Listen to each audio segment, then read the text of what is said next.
Hi, everyone, and welcome to the very first episode of Three Peaks Classroom. My name is Mariana, and I wanted to give a little bit about an origin story or my story of why I started this YouTube channel and have I come from. I started teaching in 2010. I'm a very proud graduate of the University of Alberta, and I graduated with an elementary education degree. And back in those days, you had an elementary major and then you got to pick a minor, and my minor was social studies. I'm not sure if that's still how they do it, but that is my background. And right out of the gate, pretty much I was hired to teach a program called junior kindergarten. Now, when I went to school, my dream grade was grade 6. I loved it during my student teaching, and so I was really hoping to get kind of like an upper elementary grade. But I was a new grad, and as a new grad, you know that you will take whatever you can just to get your foot in the door. So I remember very clearly on the telephone when the principal called me to offer me an interview. She says, "So, do you know anything about junior kindergarten or Reggio Emilia approach?" And as a new grad, I went, "I don't, I'll be honest, I don't, but I'm a really quick learner." I guess that worked because I was hired pretty much on the spot. I remember I was hired in November, and I was hired on a Wednesday, started on Thursday, and at the time we didn't have classes on Thursday for junior kindergarten. And then Friday was my first day with the kids, so I had virtually no turnaround time to get in the classroom with those kids. I learned a lot in my very first year of teaching, and I could spend a whole video talking about what I learned in my first year of teaching. If that's something you want to hear about, let me know. But at the end of the year, we found out that the way that the junior kindergarten program was structured, that the funding model was a little different and there wasn't going to be funding for the next year. And so I had to find a new position. But luckily, my principal was able to help me find a program at a new school, and it was called the 100 Voices program. And that is essentially another junior kindergarten or a preschool program, so for 4-year-olds. And I was able to go to the new school. And just a side note, the school that I was hired at was the school that I went to when I was a young student. So it was really interesting walking in as a teacher now and seeing a lot of my old teachers there and having to call them by their first name. It's very weird. But anyways, it was a wonderful experience because it felt like home for me. And I was able to actually start the program. So I spent my entire summer, believe it or not, opening up boxes, putting together furniture, rolling up the carpets, everything. Like I spent pretty much every week in the summer getting that classroom ready, and it was my own classroom. I wasn't taking over for anybody, so it was really exciting. It was really exciting to do that. So I did that for another year, and then I realized I really like teaching early learning. I loved teaching early learning, so much so that I actually applied and got in to do my master's I guess I did my master's in elementary education. We had a special early learning cohort, and I missed that by a year, but I was able to tag along for some of those classes. So during my master's, I did it in 2 years. I was able to do half of my classes focusing on early learning subjects, so play in space and early learning music, early learning literacy, that kind of stuff. I was able to do that. And then I really wanted to focus on language arts. So the other half of my master's, I was able to do language arts. So I had a wonderful time doing my master's. At the same time that I started my master's, I actually started a business as well, which was crazy. But my business was called Miss Mariana's Parties, and I'm sure you could Google it and find some remnants out in internet land of my business. But it was a wonderful kids business where we did kids parties. But again, I learned a lot owning my own business and managing employees.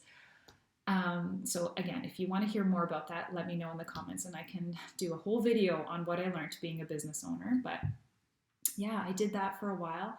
I completed my master's in 2014, and then a couple years after that, I made the really difficult decision to let go of my business. And the reason why is because it was getting to be quite successful, which is a great problem to have, but it was at that point where I had to make that decision. Do I want to slow down with teaching and continue with my business, or do I want to slow down the business and continue with my teaching? And I remember very specifically the moment that I made my decision was in January of that year. I got an email from a mom who was very interested in booking me, and she said, "I want to book you for a party on May long weekend." She said, "I want to make sure that I get your business to come to my son or daughter's birthday party." And I remember right in that moment, I was thinking, I don't want to give up my summer holidays already. I don't want to make the decision to give up my summer holidays.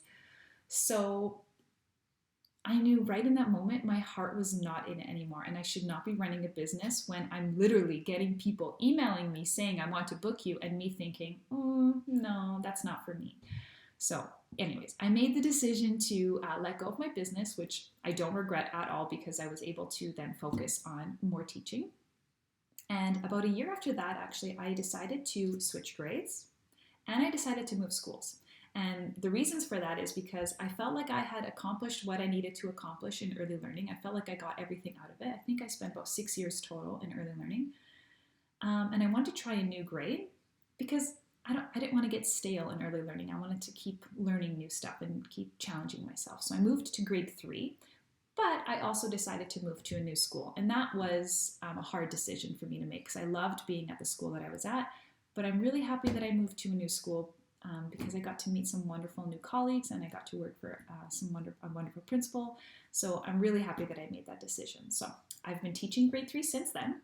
And the whole time I've been teaching, so since 2010, I've actually been a member of the Early Childhood Education Council, but specifically the conference committee. So I help put on an annual conference. We share it with Calgary, so it ends up being every 2 years in Edmonton. And we put on a conference for teachers from pre-K, so 100 Voices preschool, up to grade 3, which is where I am right now. And so we put on a conference every year for teachers to come and get some PD. And I love being on that committee. So, and then finally, just currently where I'm at right now, this fall I was accepted into a special PD cohort that my division or my district division is putting on, where I'm going to learn how to more specifically dive into how to incorporate technology into my language arts lessons more. It's called like a deep dive. And so, and part of the requirements of that is that I'm going to take what I've learned from the PD and I'm going to share it with colleagues and friends and YouTube land. So I'm hoping that you can join me on that and get to learn a little bit about what I have learned in the PD for technology and language arts. So that's my origin story and how I've gotten to the point that I am here today. And the reason why I wanted to start a YouTube channel is because I wanted a YouTube channel for Canadian content and Canadian teachers.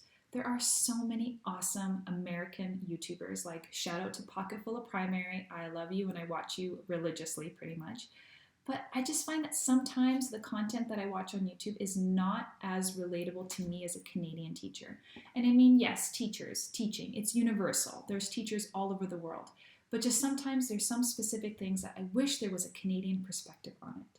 And that is where Three Peaks Classroom was born. I teach in Alberta, hence the mountains and the mountain logo. So Three Peaks was my avenue or my outlet for Canadian content. So I'm really hoping to share relevant Canadian content, teaching tips and resources. And I mean, my focus will be primarily on elementary education, but again, like I said, teaching is universal. So I'm hoping that everybody might find something useful on this channel. So please, if you liked this video, please share it and subscribe so that you can join me on my journey and sharing relevant Canadian teaching content. Thank you. Have a great day.